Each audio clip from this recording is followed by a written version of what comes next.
नमो अरिहन्ताणं नमो सिद्धाणं नमो वायुयाणं नमो वज्रायाणं नमो लोये सर्वसावनं नत्वा जिनेन्द्रं गतसर्वदोषं सर्वज्ञदेवं हितदर्शकं च श्रीजैनसिद्धान्तप्रवेशिकेयं विरच्यते स्वाल्दियां हिताया। आदरणीय पंडित श्री गोपालदास जी बरियाकृत जैन सिद्धांत प्रवेशिका एनो बीजो अधिकार कर्मનું સ્વરૂપ તે પ્રકરણ ચાલે છે। એમાં આપણે 308 નંબરનો પ્રશ્ન હતો કે પ્રકૃતિ બંધના કારકત્વની અપેક્ષાએ આશ્રવના કેટલા ભેદ છે। ત્યાંથી આપણે એક નવો વિષય ચાલુ થયેલો છે। તો એ આશ્રવના પ્રકૃતિ બંધની અપેક્ષાએ 5 ભેદ બતાવ્યા। એમાં એક મિથ્યાત્વ, અવિરતિ, પ્રમાદ, કષાય અને યોગ, આ 5 આશ્રવ છે જે બંધના કારણો છે। તો આ 5 ભેદ બતાવ્યા। એમાં આપણે એક મિથ્યાત્વની ચર્ચા કરી। 309 નંબરનો પ્રશ્ન હતો, મિથ્યાત્વ કોને કહે છે? તો ઉત્તર હતો, મિથ્યાત્વ પ્રકૃતિના ઉદયમાં અદેવમાં દેવ બુદ્ધિ, અતત્વમાં તત્વ બુદ્ધિ અને અધર્મમાં ધર્મ બુદ્ધિ ઇત્યાદિ વિપરીત અભિનિવેશ રૂપ જીવના પરિણામને મિથ્યાત્વ કહે છે। અને એના અંતર્ગત 310 નંબરનો પ્રશ્ન હતો કે આ મિથ્યાત્વના કેટલા ભેદ છે? તો એની પણ આપણે ચર્ચા કરી હતી કે એના પણ 5 ભેદ છે। એકાંતિક મિથ્યાત્વ, વિપરીત મિથ્યાત્વ, સાંસાયિક મિથ્યાત્વ, અજ્ઞાનિક મિથ્યાત્વ અને વૈનયિક મિથ્યાત્વ। તો આપણે આ 5 પ્રશ્નોની પણ ચર્ચા કરી હતી। તો હવે મિથ્યાત્વ એ આશ્રવ છે, એ ટોપિક પછી બીજો નંબર આવે છે આશ્રવનો અવિરતિનો। તો આપણે અવિરતિ સંબંધમાં ચર્ચા કરવા માંગીએ છીએ આજે। 316 નંબરનો પ્રશ્ન છે, 75 નંબરના પેજ ઉપર સિદ્ધાંત પ્રવેશિકામાં, કે પ્રશ્ન નંબર 316 છે, અવિરતિ કોને કહે છે? સમજો। તો પહેલા મિથ્યાત્વને તો આપણે સમજ્યા કોને કહે છે। હવે અવિરતિનો નંબર આવ્યો કે અવિરતિ એ પણ આશ્રવ છે અને બંધનું કારણ છે। તો અવિરતિ કહેવી કોને, એ પ્રશ્ન થાય ને, એ પ્રશ્ન કરેલો છે, અવિરતિ કોને કહે છે? તો ઉત્તર આપ્યો, હિંસાદિક પાપોમાં તથા ઇન્દ્રિય અને મનના વિષયોમાં પ્રવૃત્ત થવાને અવિરતિ કહે છે। હિંસા આદિ પાપ છે, હિંસા, જૂઠ, ચોરી, કુશીલ, પરિગ્રહ એ આદિ પાપ છે। અને ઇન્દ્રિય, 5 ઇન્દ્રિય, એના વિષયો, અને મન, છઠ્ઠું, એનો પણ વિષય જે બને, તો એમાં એ વિષયમાં પ્રવૃત્તિ થવાને અવિરતિ કહે છે। મતલબ શું કહે છે? ફરી, હિંસાદી પાપોમાં તથા ઇન્દ્રિય અને મનના વિષયોમાં પ્રવૃત્તિ થવાને અવિરતિ કહે છે।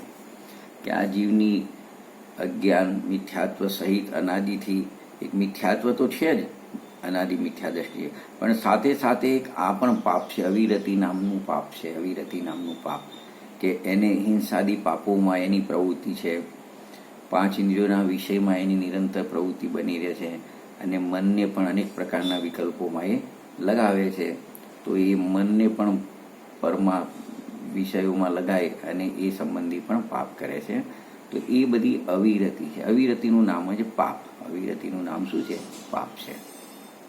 તો આપણે એને થોડું અવિરતિનું સ્પષ્ટીકરણ એને સારી રીતે સમજવા માટે આપણે જે ગુણસ્થાન વિવેચન છે ને, યશપાલજી શર્માજીનું, આદરણીય પંડિત શ્રી યશપાલજી, એમનું આપણે એના ઉપરથી થોડી આપણે ચર્ચા કરીશું। આ 316 નંબરના પ્રશ્નની કે અવિરતિ કોને કહે છે?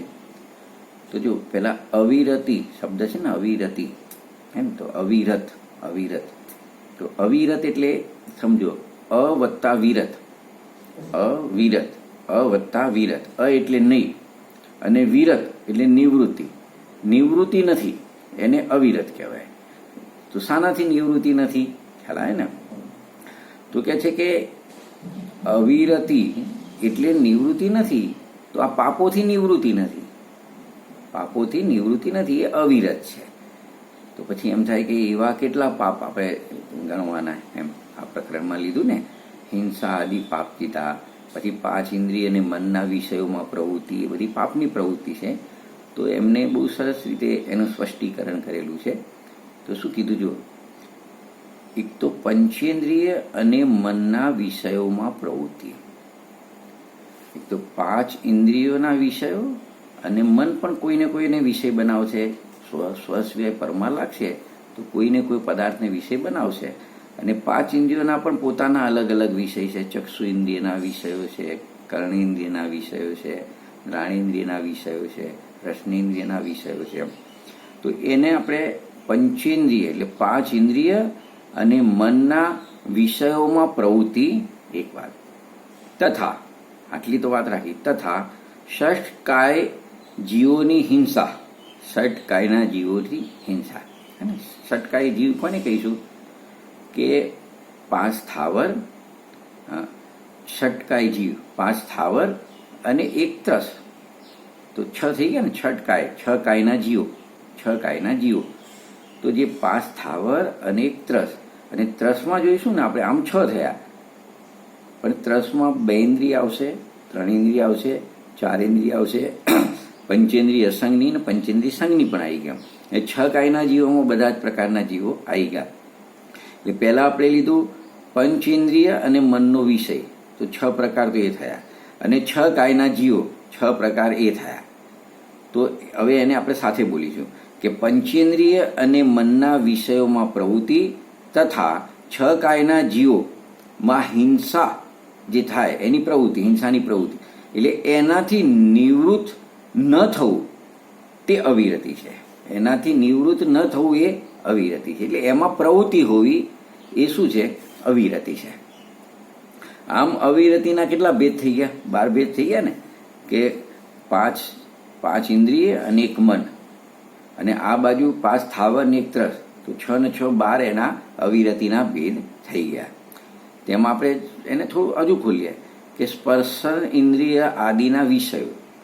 તો સ્પર્શ, રસ, ગંધ, વર્ણ અને શબ્દમાં પ્રવૃત્તિ થવી, અને મનની પ્રવૃત્તિ બહારમાં યશ પ્રસિદ્ધિ મેળવવા માટે મન પ્રવૃત્તિ રહે છે. મતલબ મનમાં અનેક પ્રકારના વિકલ્પો આવે છે, એ બધા પાપરૂપ વિકલ્પોમાં પ્રવૃત્તિ કરવી. આ 6 પ્રકાર. અને 6 કાયના જીવોમાં જે હિંસારૂપ પ્રવૃત્તિ, તો એ 12 પ્રકારની પ્રવૃત્તિ થઈ, એને 12 પ્રકારની અવિરતિ કહેવામાં આવે છે. અને જે 5 ઇન્દ્રિયો અને મન સંબંધી પ્રવૃત્તિ થાય છે પાપની, એને ઇન્દ્રિય અસંયમ પણ કહેવામાં આવે છે. અને 5 સ્થાવરની ત્રસ્કાય જીવોની હિંસા આદિમાં જે પ્રવૃત્તિ છે એને પ્રાણી અસંયમ પણ કહેવામાં આવે છે. તો આ પ્રકારે આપણે જોયું કે અવિરતિમાં આપણે 12 ભેદ કર્યા, કે અવિરતિના 12 ભેદ છે. મતલબ પાપરૂપ પ્રવૃત્તિ એને શું કહે છે? અવિરતિ કહે છે. એ પ્રકારની પ્રવૃત્તિને અવિરતિ કહે છે. જુઓ, હવે આપણે 317 નંબરનો પ્રશ્ન છે એને પણ જોઈશું. આપણે એક અવિરતિને આપણે સમજ્યા, 12 પ્રકારની અવિરતિને. હવે એ અવિરતિના કેટલા ભેદ છે? ખ્યાલ આવે ને? કેટલા ભેદ છે? તો જો, હવે પેલા જે ભેદ કર્યા હતા આપણે, એ પ્રાણી અસંયમ ને ઇન્દ્રિય સંયમ વાળા ભેદ કર્યા હતા. હવે કસાય કર્મના ઉદયની મુખ્યતાથી આપણે એના ભેદ કરી રહ્યા છીએ. સમજે ને? કે હવે જે ભેદ કર્યું છે અવિરતિના, એના ભેદ કસાય કર્મના ઉદયના નિમિત્તે થતા અવિરતિના ભેદ છે. એને અહીંયા સમજાવવા માંગે છે આદરણીય પંડિતજી. તો 317 નંબરનો પ્રશ્ન છે. એ પ્રશ્નમાં એમ લખ્યું કે અવિરતિના કેટલા ભેદ છે? બરાબર છે? તો ઉત્તર, અવિરતિના 3 ભેદ છે. કેટલા ભેદ છે? 3 ભેદ છે.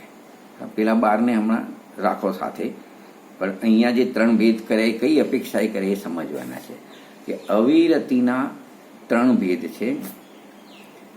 એક ઓળખીશું આપણે ભેદને, પહેલા ભેદને, અનંતાનુબંધી કસાય ઉદયજનિત, એક અવિરતિનો ભેદ થઈ જશે. બીજા નંબરનો ભેદ અપ્રત્યાખાનાવરણ કસાય ઉદયજનિત, અને ત્રીજા નંબરનો ભેદ થશે પ્રત્યાખાનાવરણ કસાય ઉદયજનિત. તો આજે કસાયોનો ઉદય છે ને, એ અપેક્ષાએ એના ભેદ પાડેલા છે અવિરતિના. તો આપણે એને થોડું સમજવા માંગીએ છીએ. પણ આપણે એ અવિરતિને એમાં આપણે સમજીએ એ પહેલાં આપણે એક અનંતાનુબંધી શબ્દ આવ્યો, અનંતાનુબંધી કસાયનો ઉદય, અપ્રત્યાખાનાવરણ કસાયનો ઉદય અને પ્રત્યાખાનાવરણ કસાયનો ઉદય. બરાબર? તો એ શું વસ્તુ છે, તો આપણે એને સમજીશું થોડું, અને પછી આપણે એમાં અવિરતિથી એની સમજણ કરીશું. તો આપણે મોક્ષમાર્ગ પ્રકાશક જે આપણું છે આદરણીય આચાર્ય કલ્પ પંડિત ટોડરમલજીનું, એનો બીજો અધિકાર છે. એ બીજા અધિકારમાં મોહની કર્મજનિત અવસ્થાવાળું જે પ્રકરણ છે ને, તો મોહની કર્મમાં ચારિત્ર મોહની કર્મની અવસ્થાઓ બધી બતાવેલી છે. એમાં આ ભેદ બતાવેલા છે. આપણે એને 42 નંબરનું પાનું છે, એના ઉપરથી થોડું સમજીશું 4 કસાયોને. એટલે અહીંયા 3 કસાય રિલેટેડ છે અવિરતિની સાથે, અને ચોથી અવિરતિને સાથે લેવું હોય તો અવિરતિનો અભાવ છે, વિરત છે એમ લેવા છે. એટલે 4 કસાયોને આપણે સમજીશું. એક અનંતાનુબંધી કસાય, એક અપ્રત્યાખાનાવરણ કસાય, એક પ્રત્યાખાનાવરણ કસાય અને એક સમજલન કસાય. સમજલન 4 કસાય છે. એ 4 કસાય શું છે એને આપણે મોક્ષમાર્ગ પ્રકાશકના માધ્યમથી સમજીશું. જો અહીંયા લખ્યું છે કસાય 4 પ્રકારના છે. 4 પ્રકારના કસાય છે. અનંતાનુબંધી, અપ્રત્યાખાન, પ્રત્યાખાન અને સંજ્વલન, 4 પ્રકારની કસાય છે. અને પછી દરેકના 4 ભેદ છે. એ પછી એનું ડિટેલ છે કે અનંતાનુબંધી કસાયને પણ એની પણ ચોકડી છે 4 કસાયની, કે ક્રોધ, માન, માયા, લોભ. તો એને એમ પણ કહેવાય છે અનંતાનુબંધી ક્રોધ, માન, માયા, લોભ.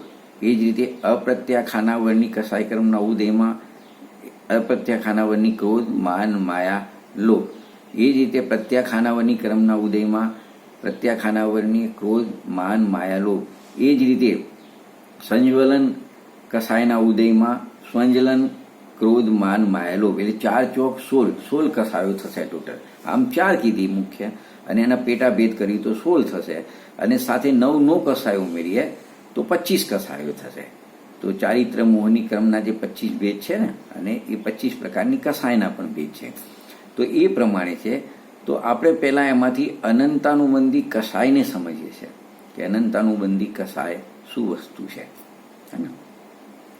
તો જો અનાદિ સંસાર અવસ્થા હોય ને જીવની, તો ખાલી અનંતાનુબંધી કસાયનો ઉદય હોય એવું ના હોય.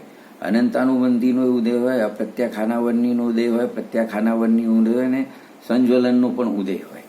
બરાબર?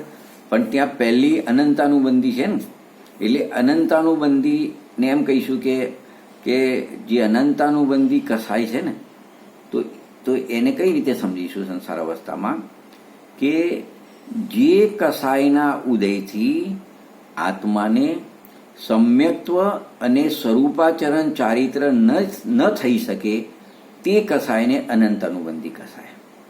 આપણે એને સમજીશું. તો જો હવે આ સ્વરૂપાચરણ ચારિત્ર શબ્દ આવ્યો ને, સમ્યક્ત્વ અને સ્વરૂપાચરણ ચારિત્ર, તો આપણે આ બાજુ 4 કસાયના નામ યાદ કર્યા: અનંતાનુબંધી, પ્રત્યાખાન ને સ્વંજલન. બરાબર? તો એ ચારિત્રની કર્મ છે ને, ચારિત્ર કર્મ, અને અથવા એની કસાય, તો એ 4 કસાયો પણ કહેવાશે એને. તો આ બાજુ આપણે ચારિત્રના પણ 4 પ્રકાર છે સમજવા પડશે. એક સ્વરૂપાચરણ ચારિત્ર, બીજા નંબરમાં દેશ ચારિત્ર, ત્રીજા નંબરમાં સકલ ચારિત્ર, અને ચોથા નંબરમાં યથાખાત ચારિત્ર. તો આ બાજુ 4 કસાયો અને આ બાજુ 4 ચારિત્રના પ્રકાર, કે સ્વરૂપાચરણ ચારિત્ર, દેશ ચારિત્ર, સકલ ચારિત્ર અને યથાખાત ચારિત્ર. એના રિલેટેડ આ 4 કસાયો છે. તો પહેલાં આપણે એમાંથી અનંતાનુબંધી કસાયને આપણે જોઈએ કે અનંતાનુબંધ કસાયથી શું થાય છે, એનો રોલ શું છે ચારિત્રમાં. જીવના પરિણામમાં. તો કે છે જે કસાયના ઉદયથી આત્માને સમ્યક્ત્વ અને સ્વરૂપાચરણ ચારિત્ર ન થઈ શકે તે અનંતાનુબંધી કસાય છે. તો આપણને એમ થાય ને સમ્યક્ત્વ અને સ્વરૂપાચરણ ચારિત્ર બે લખ્યા ને, તો આ તો અનંતાનુબંધી કસાય તો ચારિત્ર સાથે સંબંધ રાખે છે, પણ છતાં પણ એને સમ્યક દર્શન જ્યાં સુધી એનો પણ ઉદય હોય ત્યાં સુધી, એટલે એ તો સમ્યક્ત્વ, જ્યારે સમ્યક્ત્વ થાય છે તો મિથ્યાત્વની સાથે સાથે અનંતાનુબંધી કસાયનો પણ અભાવ કરવામાં આવે છે, ઉદયનો અભાવ. તારે પ્રથમોક્ષમ સમ્યક્ત્વની પ્રાપ્તિ થાય છે. મતલબ એનો સંબંધ મૂળ તો એનો પ્રતિપક્ષી જે એક ચારિત્ર ગુણની સાથે એનો સંબંધ છે, સાથે સાથે સમ્યક્ત્વ સાથે પણ એનો સંબંધ છે આ કસાયનો. એટલે સમ્યક્ત્વ અને સ્વરૂપાચરણ ચારિત્ર બંને સાથે એનું રિલેશન બતાવ્યું કે જે કસાયના ઉદયથી, જો વાત કર્મ તરફથી કરી છે, મતલબ જે કસાયના ઉદયથી, એટલે આપણે એને એમ કહેવાય કે અનંતાનુબંધી કસાય કર્મના ઉદયથી, અનંતાનુબંધી કસાય કર્મના ઉદયથી આત્માને એક તો સમ્યક્ત્વ અને સ્વરૂપાચરણ ચારિત્ર થઈ શકતું નથી. તો એનો ઉદય છે, તો એ કસાયને પણ આપણે એ જ નામ આપીશું, અનંતાનુબંધી કસાય આપણે એને કહીશું. કે આ બાજુ અનંતાનુબંધી કસાય કર્મનો ઉદય છે, આ બાજુ સ્વરૂપાચરણ ચારિત્ર સમ્યક્ત્વ નથી થતું, તો આપણે એને અનંતાનુબંધી કસાય કહી દઈશું. ખ્યાલ ને? તો આ અનંતાનુબંધી કસાયનો ઉદય પહેલા મિથ્યાત્વ નામના ગુણસ્થાનમાં હોય છે. એક વાત કે જે મિથ્યાત્વ ગુણસ્થાનમાં દર્શન મોહની કર્મમાં મિથ્યાત્વના ઉદયની સાથે સાથે ચારિત્ર મોહની કર્મમાંથી અનંતાનુબંધી કસાયનો પણ શું હોય છે? ઉદય હોય છે. અને જ્યારે સમ્યક્ત્વ પ્રગટ કરે ત્યારે દર્શન મોહની કર્મનો પણ ઉપશમ થાય, અને આ અનંતાનુબંધી કસાય છે એની ચાર ચોકડી છે ને, અનંતાનુબંધી ક્રોધ, માન, માયા અને લોભ, ચાર એ પ્રકૃતિ, અને આ બાજુ દર્શન મોહની મિથ્યાત્વ, એ પાંચ પ્રકૃતિનો ઉપશમ થતાં પ્રથમોક્ષમ સમ્યક્ત્વની પ્રાપ્તિ થાય છે. પછી એ ઘાતક કોની છે? તો એ સ્વરૂપાચરણની ઘાતક છે, સ્વરૂપાચરણ ચારિત્રની ઘાતક છે. અને આ અનંતાનુબંધી કસાયનો અભાવ ક્યારે થાય? તો કે જ્યારે સમ્યક્ત્વની પ્રાપ્તિ થાય, સમ્યક દર્શનની પ્રાપ્તિ થાય, ત્યારે આ અનંતાનુબંધી કસાયનો શું થાય છે? અભાવ થાય છે. જેમ કે આપણા પૂજ્ય ગુરુદેવશ્રી હતા, બેનશ્રીબેનજી હતા, આદરણીય સોગાનીજી હતા, એ બધા ચોથા ગુણસ્થાને સમ્યક દર્શન પ્રગટ થતા દર્શન મોહની કર્મમાં મિથ્યાત્વ પ્રકૃતિનો તો ઉપશમ થયો, એના તો ઉદયનો અભાવ થયો, પણ અનંતાનુબંધી કસાય એટલે અનંતાનુબંધી ક્રોધ, માન, માયા, લોભનો પણ શું હોય? ઉપશમ, એટલે એના ઉદયનો અભાવ. ખ્યાલ આવે ને? અથવા ક્ષયોક્ષમ સમ્યક્ત્વ થઈ જાય તો ક્ષયોક્ષમ હોય એનું, પણ એનું રિલેશન સમ્યક દર્શન થતાં અનંતાનુબંધી કસાયનો શું થાય છે? અભાવ થાય છે. અને ક્ષાયિક સમ્યક્ત્વ થતાં તો એનો સત્તામાંથી શું થઈ જાય છે? અભાવ થઈ જાય છે, વિષય યોજના વગેરે થઈને. તો શ્રેણીક રાજા હતા, ક્ષાયિક સમ્યક દ્રષ્ટિ જીવ હતા ને, એ પ્રમાણે સોધમ ઇન્દ્ર હોય છે, એ પણ ચોથા ગુણ હતા, એને પણ અનંતાનુબંધી કસાય હોતી નથી, એનો એને અભાવ જોવામાં આવે છે. તો આ થઈ આપણે અનંતાનુબંધી કસાય. હવે આપણે અપ્રત્યાખ્યાનાવરણ કસાયને સમજવી છે. તો જે કસાયના ઉદયથી આત્માને દેશ ચારિત્ર ન પ્રાપ્ત થાય, તો જીવમાં કસાયનો ભાવ અને એ જ કર્મનો ઉદય.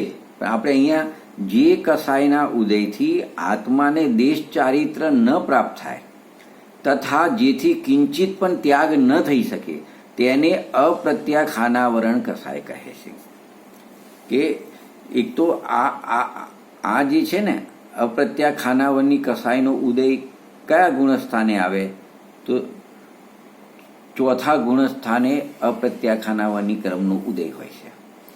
ચોથા ગુણસ્થાને કઈ કસાયનો ઉદય? અનંતાનુબંધી તો ખરી, એટલે અપ્રત્યાખ્યાનાવરણની કર્મનો ઉદય હોય છે. અને એ હોય ત્યાં સુધી દેશ ચારિત્ર થઈ શકતું નથી. જેમ અનંતાનુબંધી હોય છે ત્યાં સુધી સ્વરૂપાચરણ ચારિત્ર થઈ શકતું નથી, અને અપ્રત્યાખ્યાનાવરણની ક્રમનો ઉદય હોય ત્યાં સુધી દેશ ચારિત્ર થઈ શકતું નથી. તો એનો અભાવ પણ એ જ ગુણસ્થાનમાં થશે, અને આગળના ગુણસ્થાનમાં જીવે એ રીતે પંચમ ગુણસ્થાનમાં આવીએ આપણે. તો ત્યાં પ્રત્યાખાનાવની ક્રમનો ઉદય છે. કયો? પ્રત્યાખાનાવની ક્રમનો ઉદય છે. અને અપ્રત્યાખાનાવની ક્રમનો શું થઈ ગયો? ત્યાં અભાવ થઈ ગયો. અપ્રત્યાખાનાવની ક્રમનો અભાવ થઈ ગયો. તો એ કસાયને કઈ રીતે ઓળખીશું? કે જે કસાયના ઉદયથી સકળ ચારિત્ર ન હોય, જેથી સર્વત્યાગ ન બની શકે, તે પ્રત્યાખાનાવરણ કસાય છે. જે કસાયના ઉદયથી સકળ ચારિત્રની પ્રાપ્તિ ન થાય, જેથી સર્વત્યાગ ન બની શકે, તે પ્રત્યાખાનાવરની કસાય છે.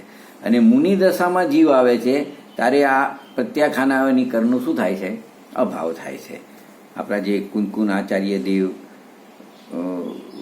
હતા, અમૃતચંદ્ર આચાર્ય દેવ વગેરે જે આપણા બધા મુનિરાજ છે, એ બધા એ મુનિ દશામાં આવ્યા તો એમને આ પ્રત્યાખાનાની કર્મનો શું થઈ ગયો? અભાવ થઈ ગયો. એમને એનો અભાવ થઈ ગયો. અને પાંચમા ગુણસ્થાને તો અસંખ્ય તિર્યન છે, સીતા માતા છે, અત્યારે ભલે સ્વર્ગમાં છે ચોથા ગુણસ્થાને, પણ અહીંયા જ્યારે હતા ત્યારે એમને પંચમ ગુણસ્થાન હતું. ખ્યાલ આવે ને? તો એ પ્રમાણે હતું. અને અહીંયા આપણા જે આ પ્રત્યાખાનાની ક્રમનો અભાવ થાય ત્યારે મુનિ દશા આવે તો કુનકુન આચાર્ય દેવ, અમૃતચંદ્ર આચાર્ય દેવ વગેરે જે આપણા મુનિ મહારાજ છે બધા, એમને પ્રત્યાખાનાવરની ક્રમનો અભાવ થાય છે. તો એ પ્રત્યાખાનાવરની ક્રમનો મુનિ દશામાં અભાવ થયો તો ઉદય કયો આવશે? સ્વંદલન કસામાં આવશે. સ્વંદલન કસાયનો ઉદય આવશે. સ્વંદલન કસાયનો. અને એ છઠ્ઠા ગુણસ્થાનથી 10મા ગુણસ્થાન સુધી એનો ઉદય રહેતો હોય છે. જ્યાં સુધી આ કસાય ઉદય હોય, સંજ્વલન કસાયનો ઉદય હોય, ત્યાં સુધી યથાખાત ચારિત્ર થઈ શકતું નથી. તો એ કસાયની ઓળખાણ એવી રીતે કરેલી છે કે જે કસાયના ઉદયથી સકળ ચારિત્ર ન હોય, જેથી સર્વત્યાગ, જે કસાયના ઉદયથી સકળ ચારિત્રમાં દોષ ઉપજ્યા કરે. શું થાય? જે કસાયના ઉદયથી સકળ ચારિત્રમાં દોષ ઉપજ્યા કરે, તેથી યથાખાત ચારિત્ર નહીં થઈ શકે, તે સંજલન કસાય છે. તે શું છે? સ્વંદલન કસાય છે. અને સ્વંદલન કસાયનો પણ અભાવ થતાં યથાખાત ચારિત્રની શું થઈ જાય છે? પ્રાપ્તિ થઈ જાય છે. તો આ પ્રમાણે આપણે 4 કસાયોનું સ્વરૂપ આપણે સમજ્યા. હવે જો એમને 4 લાઈન લખી છે, આપણે થોડી વાંચી લઈએ છીએ. હવે અનાદિ સંસાર અવસ્થામાં એ 4 કસાયોનો નિરંતર શું હોય છે? ઉદય હોય છે. કે એ 4 કસાયોનો ઉદય હોય છે. અને પરમ કૃષ્ણ લેશ્યારૂપ તીવ્ર કસાય હોય ત્યાં પણ, તથા શુક્લ લેશ્યારૂપ મંદ કસાય હોય ત્યાં પણ નિરંતર એ 4 કસાયોનો ઉદય હોય છે. કારણ કે તીવ્ર મંદતાની અપેક્ષાએ એ અનંતાનુબંધી આદિ ભેદ નથી, પણ સમ્યક્ત્વ આદિની ઘાતવાની અપેક્ષા એ ભેદ પડે. કસાય ભલે લેશ્યા બદલાય, શુક્લ લેશ્યા હોય કે આ બાજુ કૃષ્ણ લેશ્યા હોય, તો એ લેશ્યા બદલાય, કસાયની તીવ્ર મંદતા થાય, પણ આ જે 4 ભેદ પાડ્યા કે અનંતાનુબંધી, અપ્રત્યાખાન, પ્રત્યાખાન, સ્વંદલન, એ સમ્યક્ત્વની ઘાતવાની અપેક્ષાએ ભેદ પાડ્યા છે. ને તો એની સાથે સંબંધ રાખે છે. પેલા લેશ્યા સાથે એનો કોઈ સંબંધ એ હોય ખરા, એની લેશ્યા 6 પ્રકારમાંથી જે તે પ્રકારની લેશ્યા હોય ખરા, તો પણ એ સમ્યક્ત્વની ઘાતવાની અપેક્ષાએ આ 4 ભેદ છે. એ કસાયની પ્રકૃતિઓનો તીવ્ર અનુભાગ ઉદય થતા તીવ્ર ક્રોધાદિ થાય છે, તથા મંદ અનુભાગ ઉદય થતા મંદ ક્રોધાદિ ભાવ થાય છે. અને મોક્ષ માર્ગ પ્રાપ્ત થતા એ 4માંથી મોક્ષ માર્ગ પ્રગટ થયો એટલે 1 ગઈ તો 3 રહી, પછી 5મું ગુણસ્થાન આવ્યું તો 2 ગઈ અને 2 રહી, મુનિ દશા આવી તો 3 ગઈ અને 1 રહી. એટલે મોક્ષ માર્ગ પ્રાપ્ત થતા 4માંથી 3, 2 અને 1નો ઉદય રહી અને અનુક્રમે પછી યથાખાત ચારિત્રતા 4 કસાયોનો શું થઈ જાય છે? અભાવ થઈ જાય છે.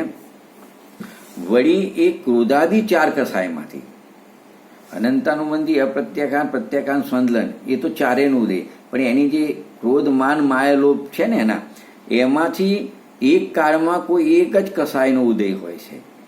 એ કસાયોમાં પણ એકબીજામાં પરસ્પર કારણ કાર્યપણું વર્તે છે. કોઈ વેળા ક્રોધથી માનાદિ થઈ જાય, કોઈ વેળા માનથી ક્રોધાદિ થઈ જાય. તેથી પરસ્પર એ કસાયોમાં કોઈ વેળા ભિન્નતા ભાસે છે તથા કોઈ વેળા ભિન્નતા ભાસતી નથી.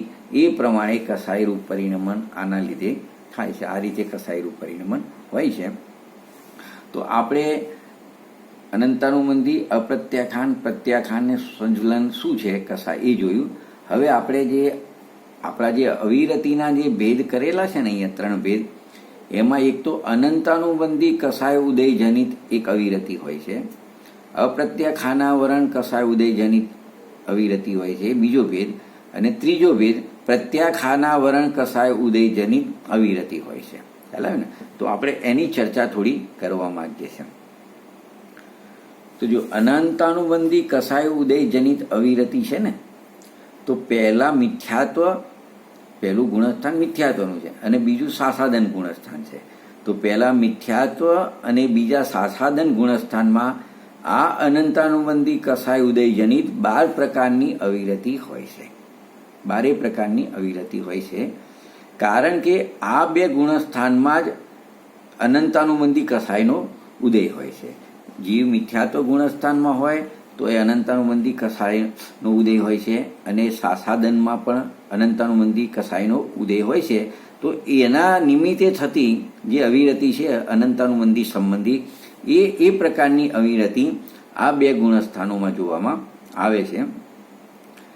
આ અનંતાનુબંધી કસાય ઉદયજનિત બધા ભાવો નિગોદ અને નરકના કારણો છે. જો આ અવિરતિ છે ને, એ આ અનંતાનુબંધી કસાય ઉદયજનિત અવિરતિ છે, તો એ વખતેના ભાવો એટલા તીવ્ર હોય છે, એના બધા અમર્યાદિત પ્રકારે એના બધા ભાવો હોય છે કે એ સીધું નરક અને નિગોદનું કારણ છે. માટે તે પ્રગટ ન થવા દેવા. ખ્યાલ આવે ને? મતલબ જીવે જેમ આપણે કહીએ કે મિથ્યાત્વનો અભાવ કરવાનો પુરુષાર્થ કરવો, એવી રીતે સમ્યક તો પ્રગટ કરવું છે તો મિથ્યાત્વના અભાવ કરવાનો પુરુષાર્થ કરવો, એવી જ રીતે અનંતાનુબંધી કસાયો છે ક્રોધમાન માયેલો, એની સાથે જે આ અવિરતિ પણ હોય છે, એની પ્રવૃત્તિ 5 ઇન્દ્રિય મનના વિષયમાં પ્રવૃત્તિ હોય, અને 6 કાયના જીવોની હિંસાની જે પ્રવૃત્તિ થતી હોય, જે પ્રકારે હિંસા આદિ દોષ લાગતા હોય, તો એ બધી પ્રવૃત્તિ નરક અને નિગોદનું કારણ છે. માટે એને છોડવાનો એવી કસાય ને એવી અવિરતિ ઉત્પન્ન જ ન થાય, પ્રગટ જ ન થાય, એ પ્રકારે ઉપાયો કરવા જોઈએ અને તેનો નાશ કરવા માટેનો પુરુષાર્થ કરવો જોઈએ. કારણ કે આ મનુષ્ય પર્યાય મળી છે. મનુષ્ય પર્યાય યહ માનુષ પર્યાય સુકુલ સુનીઓ જીનવાણી યહ વિધિ ગયે ન મિલે જો ઉદધી સમાની. તો એક આ મનુષ્ય પર્યાય સુકુલ જીનવાની જે આપણને મળી છે, હવે જો એમાંથી આપણે આનું સ્વરૂપ સમજી અને મિથ્યાત્વને અનંતાનુબંધી સંબંધી અવિરતિ આદિને દૂર કરવાનો ઉપાય ના કરીએ, તો પછી યહ વિધિ ગયે ન મિલે સુમણી જો ઉદધી સમાની. જેમ કોઈના હાથમાં રત્ન આવ્યું હોય અને પછી સમુદ્રમાં ફેંકી દે, તો પછી રત્ન સમુદ્રમાંથી પાછું એને મળે નહીં. એમાં મનુષ્ય પર્યાય અનંતકાળ વ્યતીત થયા પછી આપણને આવી મનુષ્ય પર્યાય સુકુલ ઉત્તમ કુળ મળ્યું, સુકુલ અને આ જીનવાણી સાંભળવા મળી છે, અને સાંભળીને આ પ્રકારનો પ્રયત્ન આપણે મનુષ્ય ગતિમાં કરી શકીએ છીએ. તો શું કહે છે? જોયું, આ મનુષ્ય પર્યાય મળી છે એટલે અહીં તેના નાશ કરવાના સર્વ ઉપાય મળ્યા છે, તથા તેનો વાસનાકાર. જો આ તો આપણને એનો ઉપાય મળ્યો છે, દેવશાસ્ત્ર ગુરુનો યોગ મળ્યો છે, એટલે આપણે એનો નાશ કરવો જોઈએ. હવે આ જે અનંતાનુબંધી અવિરતિ કે અનંતાનુબંધી કસાય, એનો વાસનાકાળ છે સંખ્યાત અસંખ્યાત અને અનંત ભવ પર્યંત ચાલ્યા કરે છે. જેમ દર્શન મોહની ક્રમની સ્થિતિ 70 કોડાકોડી સાગરની છે. ખ્યાલ આવે ને? એમ આના પણ જે કોઈ બી પાપ અનંતાનુબંધી સમય કસાય ને અવિરતિ બધું હોય, તો એ સંખ્યાત અસંખ્યાત ને અનંત ભવ પર્યંત ચાલ્યા કરે છે. માટે તેને ઉત્પન્ન થવાના કારણો ઘટાડવા, કે ભાઈ જેનાથી આ બધી અવિરતિ થતી હોય એવા કારણો ઘટાડવા તથા તેના નાશ કરવાના ઉપાયોને મેળવવા, બસ આ ઉપાય કરવાની જરૂર છે. અને એના માટે આપણે નિરંતર સત્સંગમાં રહેવું અને કુસંગનો ત્યાગ કરવો, એ જ આ જે અનંતાનુબંધી અવિરતિને ત્યાગ કરવાનો ઉપાય છે. પછી જેમ બને તેમ પહેલાં તો કુસંગનો ત્યાગ કરી સત્સંગ કરવો, અને પછી જેમ બને એમ એને છોડવાનો ઉપાય કરવો. આ થઈ આપણી અનંતાનુબંધી કસાય ઉદયજનિત અવિરતિની વાત. ખ્યાલ આવે ને? હવે બીજો એનો પ્રકાર છે, આપણે એને જોઈશું. અપ્રત્યાખાનાવરણ કસાય ઉદયજનિત અવિરતિ. હે ને? તો જો એમાં એક તો ત્રીજું મિશ્ર ગુણસ્થાન છે. એ બહુ કાળ થોડો છે એટલે એની આપણે વિશેષ ચર્ચા નથી કરતા. પણ આવી અવિરતિ કયા ગુણસ્થાને હોય તો ત્રીજા ગુણસ્થાનમાં અપ્રત્યાખાનાવરની કસાયવાળી હોય છે. તો એક તો શું છે કે ત્રીજા મિશ્ર તથા ચોથા અવિરતિ સમ્યક દ્રષ્ટિ ગુણસ્થાનમાં આ અપ્રત્યાખાનાવરણ કસાય ઉદયજનિત અવિરતિ હોય છે. જુઓ કે સમજો કે પહેલાં તો આપણે વાત કરી હતી મિથ્યાત્વ ગુણસ્થાનની. તો આ જીવ હવે જે આ અપ્રત્યાખાનાવરણ કસાય ઉદયજનિત અવિરતિ છે એમાં ચોથા ગુણસ્થાનની મુખ્યતાથી આપણે વાત કરીએ છીએ કે એને પહેલાં તો મિથ્યાત્વનો શું કરી દીધો છે? અભાવ કરી દીધો છે. એટલે એમાં આપણે જે એકાંત, વિપરીત, વિનય, સંશય, અજ્ઞાન એ જે 5 પ્રકાર ગ્રહિત મિથ્યાત્વના હતા અને અગ્રહિત મિથ્યાત્વ પણ એને શું થઈ ગયું છે? છૂટી ગયું છે. બીજી રીતે વાત કરીએ તો શુભ ભાવમાં ધર્મ માનવા રૂપ વિપરીતતા હતી. પછી પરદ્રવ્યને પોતાનું માનવાની વિપરીતતા હોય છે. પછી પરદ્રવ્ય મારું ભલું બુરું કરી શકે, હું પરદ્રવ્યનું ભલું બુરું કરી શકું, હું પરદ્રવ્યને સુખ દુઃખ આપી શકું, કોઈ મને સુખી દુઃખી કરી શકે. આ બધી વિપરીત માન્યતાઓ હતી ને, અભિપ્રાય બધા એ બધા નીકળી ગયા છે. અને બધા 6 દ્રવ્યનું ભિન્ન ભિન્ન સ્વરૂપ છે, સ્વતંત્ર એનું પરિણમન છે. આવું બધું જેને જ્ઞાન શ્રદ્ધાન બરાબર થઈ ગયું છે તો એને મિથ્યાત્વનો અભાવ થઈ ગયો અને અનંતાનુબંધી કસાયનો પણ અભાવ થઈ ગયો. સાથે એને અનંતાનુબંધી વખતે જેવી અવિરતિ હતી અમર્યાદિત રૂપે બધી એવી અવિરતિનું પણ શું થઈ ગયું? એને અભાવ થઈ ગયો. હવે ચોથા ગુણસ્થાનમાં આ જીવ આવ્યો છે. હવે ચોથા ગુણસ્થાનમાં આવ્યો છે, સમ્યક દર્શન પ્રગટ કર્યું છે, આત્માનો અનુભવ કર્યો છે, અનંતાનુબંધી મિથ્યાત્વ કસાયનો અભાવ છે. તમે સમજો છતાં પણ એને 12 પ્રકારની અવિરતિ નથી ગઈ. આ બધું તો થયું છે એને, બરાબર. અમુક સમયના આત્રે આત્માના અતિન્દ્રિય આનંદનો સ્વાદ પણ લે છે, છતાં પણ 12 પ્રકારની અવિરતિનો એને મતલબ હજુ ત્યાગ નથી. મતલબ અવિરતિ 12 પ્રકારની ઊભી છે એની. તો એની થોડી વાત કરીશું કે એક તો એ ચોથા અવિરતિ સમ્યક દ્રષ્ટિ ગુણસ્થાનમાં આ અપ્રત્યાખાનાવરણ કસાય ઉદયજનિત અવિરતિ. ફરક શું પડ્યો? પહેલા મિથ્યાત્વમાં તો તારે અનંતાનુબંધી અવિરતિ કહેવાતી હતી. હવે કઈ થઈ ગઈ? અપ્રત્યાખાનાવરણીય કસાય ઉદયજનિત અવિરતિ હોય છે. તો જો હવે એને કઈ જે મિથ્યાત્વ ગુણસ્થાનમાં હતો અને જે હોશે પાપમાં જોડાતો હતો એવી હોશથી નથી, હે બુદ્ધિ એને બધું વર્તતું હોય છે. કે પહેલાં જે પાપ કરીને આનંદ માનતો હતો અને રૌદ્ર ધ્યાન એ પ્રકારનું જે એના પરિણામ થતા હતા તો એ પ્રકારના પરિણામ નથી. પણ એને શું મુશ્કેલી છે મતલબ એ અહીંયા સમજાવે છે કે ચોથા ગુણસ્થાનમાં સમ્યક દ્રષ્ટિ જીવ 6 કાયના જીવની ઈચ્છા ન ઈચ્છવા છતાં પણ તેને હિંસા જે થાય છે ને એ પૂર્વ સંસ્કારવશ થાય છે એક વાત. અને બીજું કે એની પુરુષાર્થની કમજોરી છે એટલા માટે એની એ પ્રકારની અવિરતિની પ્રવૃત્તિ એની જોવામાં આવે છે. તો એનાથી વિરત થઈ શકતો નથી. અભિપ્રાયમાં તો કોઈને મારી શકતો નથી, બચાવી શકતો નથી, એ તો વાત છે જ શ્રદ્ધાની. છતાં પણ એક વિકલ્પ જેમ એના પરિણામ તો હોય છે તો એને મારવાનો પરિણામ નથી, એને બચાવવાનો પરિણામ હોવા છતાં પણ એ પ્રકારની અવિરતિ વિરત થઈ શકતો નથી. આ રીતે સમ્યક દ્રષ્ટિ જીવ ઇન્દ્રિય અસંયમ અને પ્રાણી અસંયમના કારણે અવિરતિ છે. જેમ મિથ્યા દ્રષ્ટિને પણ ઇન્દ્રિય અસંયમ હતો ને પ્રાણી અસંયમ હતો, તેને 12 પ્રકારની અવિરતિ હતી. પણ એ તો એમાં સુખ બુદ્ધિથી એમાં જોડાતો હતો, પાપમાં ભલું માનતો હતો. અહીંયા એને બધું જ 7 તત્વ સંબંધી બધું એને ક્લિયર છે, છતાં પણ એને એક તો પૂર્વના સંસ્કારવશ અને પોતાની પુરુષાર્થની કમજોરીથી એ વિરત થઈ શકતો નથી. એટલે એને આ 12 પ્રકારની અવિરતિ જોવામાં આવે છે. અને એના આ પ્રાણીય સંયમ અને ઇન્દ્રિય સંયમને એને અપ્રત્યાખાનાવરની કસાયના ઉદયજનિત એને હોય છે. એટલે એ પ્રકારે એને હોય છે. અને એનાથી પણ એ પાપ છે તો પછી એમાં દુઃખ પણ છે, અને 4 ગતિનું જ કારણ બનતું હોય છે એને બી. અને આ રીતે 2 પ્રકાર આપણે જોયા. હવે ત્રીજો પ્રકાર જોઈશું આપણે, પ્રત્યાખાનાવર્ણીય. પ્રત્યાખાનાવર્ણીય માં શું હોય અવિરતિ, એનો પણ ભેદ તો આપ્યો છે. પ્રત્યાખાનાવર્ણી એનું છે ને, પ્રત્યાખાનાવરણ કસાય ઉદયજનિત અવિરતિ. તો એ કઈ પ્રકારે એની શું વ્યવસ્થા હોય છે એ આપણે થોડી જોઈશું. તો આપણે પહેલા ગુણસ્થાનની વાત કરી, ચોથા ગુણસ્થાનની વાત કરી. હવે જે 5મું ગુણસ્થાન છે એનું નામ વિરતાવિરત છે. શું છે?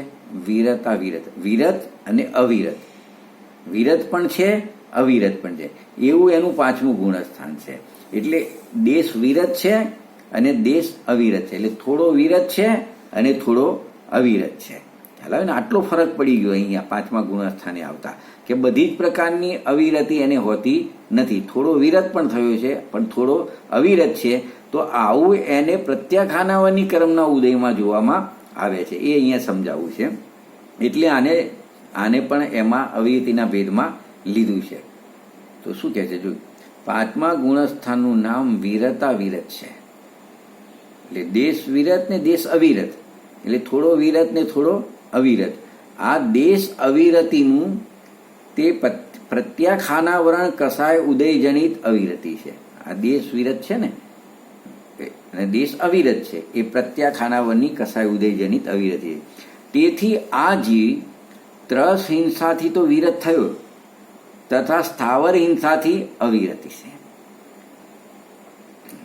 એટલે એ આ 12 પ્રકારની અવિરતિમાંથી આંશિક રૂપથી સંયમનું શું કરે છે? પાલન કરે છે. અને તેટલો એ વિરત છે.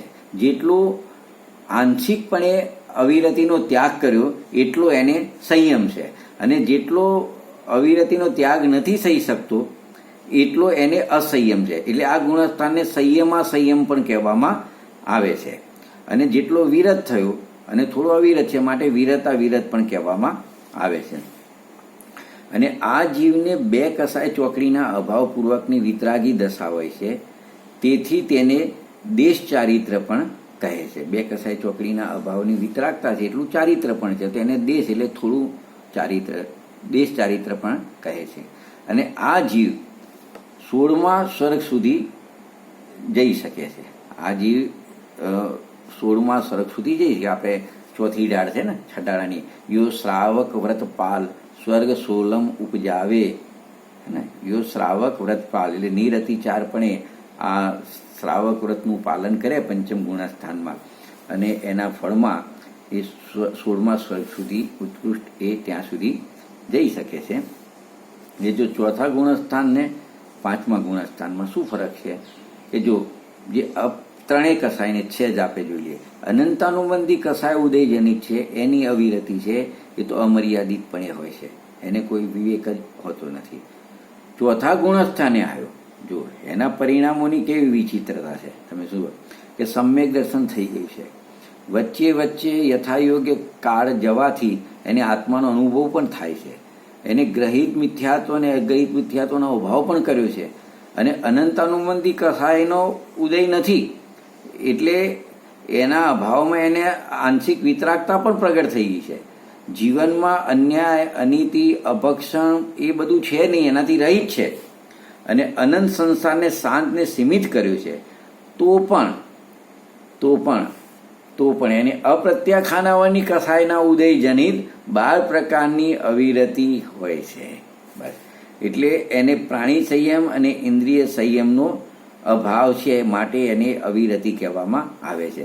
અને 5મ ગુણસ્થાનમાં એવું છે કે પ્રત્યાખાનાવર્ણી ક્રમનો ઉદય છે, તો એને એ સંપૂર્ણ વિરત થઈ શકતો નથી, સકલ ચારિત્ર પ્રગટ કરી શકતો નથી, પણ દેશ ચારિત્ર એને પ્રગટ કર્યું છે. એટલે આંશિક રૂપથી એને અવિરતિનો ત્યાગ કર્યો છે, અને બીજી અવિરતિ એને ઊભી છે, એટલે એને દેશ વિરત કહેવામાં આવે છે. તો આ 3 ભેદ આના આ પ્રકારે છે, આપણે એને જોયા. અને હવે આપણે થોડું મોક્ષશાસ્ત્રમાં એનું 2-3 લાઈન છે, આપણે થોડી જોઈ લઈએ. તત્વસૂત્રમાં અવિરતિનું સ્વરૂપ જો 5 ઇન્દ્રિયો તથા મનના વિષયો અને 5 થાવર તથા 1 ત્રસની હિંસા એ 12 પ્રકારના ત્યાગરૂપ ભાવ ન થવા તે 12 પ્રકારની અવિરતિ છે. આ એક વાત. બીજું, જેને મિથ્યાત્વ હોય તેને તો અવિરતિ હોય જ, પરંતુ મિથ્યાત્વ છૂટી જવા છતાં તે અવિરતિ કેટલોક કાળ રહે છે. મિથ્યાત્વ છે એ વખતે અનંતાનુબંધી કસાય ઉદય જનિત અવિરતિ, પણ મિથ્યાત્વનો અને અનંતાનુબંધનો અભાવ થાય તોય એને કેટલોક કાળ સુધી અવિરતિ રહે છે. પ્રત્યાખાનાવરણ કસાય ઉદય જનિત અવિરતિ કહેવાય છે. અને આ અવિરતિને અસંયમ પણ કહેવાય છે. હવે શું કહે છે? જો સમ્યક દર્શન પ્રગટ્યા પછી દેશ ચારિત્રના બળ વડે એક દેશ વિરત થાય છે, એટલે થોડો વિરત થાય છે અને થોડો પાછો અવિરત છે, અને એને અનુવ્રત કહેવામાં આવે છે. એને આપણે શું કહીએ છીએ? જેટલો વિરત થયો ને પાપોથી એટલા વ્રત આવ્યા, થોડા વ્રત આવ્યા, અનુવ્રત કહેવામાં આવે છે. હવે જો એક બીજો નિયમ છે, મિથ્યાત્વ છૂટ્યા પછી તરત અવિરતિનો પૂર્ણ અભાવ થઈ જાય અને સાચા મહાવ્રત તથા મુનિ દશા પ્રગટ કરે એવા જીવો તો બહુ થોડા વિરલા જ હોય છે, કે પેલું મિથ્યાત્વ છૂટી ગયું અને પછી તરત જ અવિરતિનો એ સંપૂર્ણ દેશ વિરત થયા, સકલ સંયમ આવી ગયું, એટલે બધી પ્રકારની અવિરતિનો અભાવ થઈ ગયો અને સાચા મહાવ્રત પાડ્યા, મુનિદશા પ્રગટ કરી એવા જીવો તો બહુ થોડા હોય છે. એટલે મિથ્યાત્વનો અભાવ થયા પછી અવિરતિનો ત્યાગ કરવામાં આવે છે. અને 5મા ગુણસ્થાને ક્રમ જનરલી એવો છે કે પછી દેશ વિરત થાય છે, અને 6ઠ્ઠા ગુણસ્થાને સંપૂર્ણ અવિરતિનું શું થઈ જાય છે? ત્યાગ થઈ જાય છે. મહાવ્રતનું પાલન કરે છે અને આગળ સાધના કરી અને બાકીના બી આશ્રવ છે જે બંધના કારણો, પછી પ્રમાદ, કસાય, યોગ, અભાવ થઈ અને એ સહયોગ કેવડીમાંથી અયોગ કેવડી થઈ સિદ્ધ દશાની પ્રાપ્તિ કરે છે. તો આપણે પણ આપણા જીવનમાં આવા મિથ્યાત્વ, અનંતાનુબંધી આદિ બધી કસાયનો અભાવ કરી અને કસાય રહિત પૂર્ણ વિતરાગ દશા અને સર્વજ્ઞતાને પ્રાપ્ત કરીએ એવી મંગળ ભાવના સાથે આપણે અહીંયા વિરામ લઈએ છીએ. જય જિનેન્દ્ર.